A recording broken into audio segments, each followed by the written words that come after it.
উপজেলা আপনাদের এই খাল খননের উদ্বোধন শেষে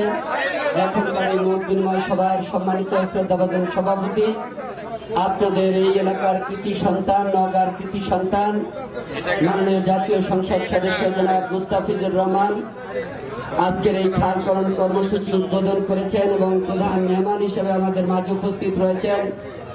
আমাদের সকলের শ্রদ্ধাভাজন ব্যক্তিত্ব, আমাদের প্রিয় অভিভাবক, আমাদের বড় ভাই, আমাদের প্রাণপ্রিয় নেতৃত্ব, গণপ্রজাতন্ত্রী বাংলাদেশ সরকারের মাননীয় মন্ত্রী ভূমি মন্ত্রণালয় জনাব মিজানুর রহমান মিনু ভাই, উপস্থিত রয়েছেন নওগাঁ সদরের মাননীয় সংসদ সদস্য জনাব জাহিদুল ইসলাম ধনু ভাই, উপস্থিত রয়েছেন সদ্য নিয়োগপ্রাপ্ত জেলা পরিষদ নওগাঁর সম্মানিত প্রশাসক জনাব আবু বকর সিদ্দিক নান্নু ভাই সহ সর্বস্তরের নেতৃবৃন্দ, সরকারি কর্মকর্তাবৃন্দ, প্রিয় উপস্থিতি,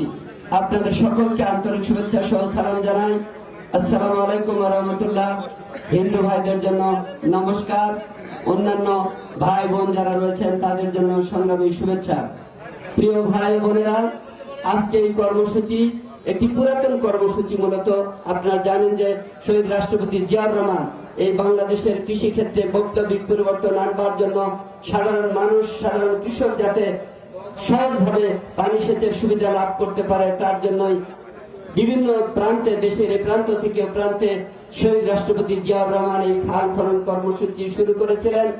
সবুজে শ্যামলে ভরে গিয়েছিল এই বাংলাদেশ,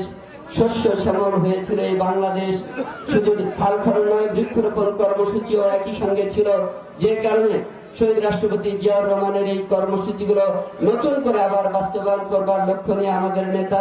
মাননীয় প্রধানমন্ত্রী জনাব তারেক রহমান আজকে থেকে সারা বাংলাদেশের এই খাল খননগুলো আবার কর্মসূচি শুরু করেছেন পুনরায় খনন করবার জন্য। এর মধ্য দিয়ে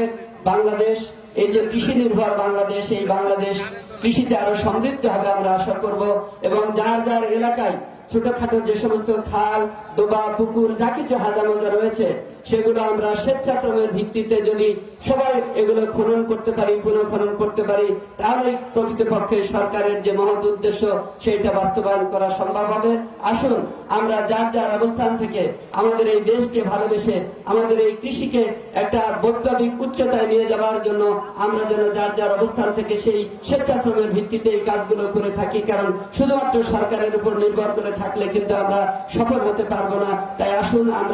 আমরা দৃঢ় প্রত্যয় ব্যক্ত করি দেশের কৃষিতে এই বৈপ্লবিক পরিবর্তন আনার জন্য যার যার এলাকায় আমরা খালগুলো পুনঃখনন করব, এই আশাবাদ ব্যক্ত করে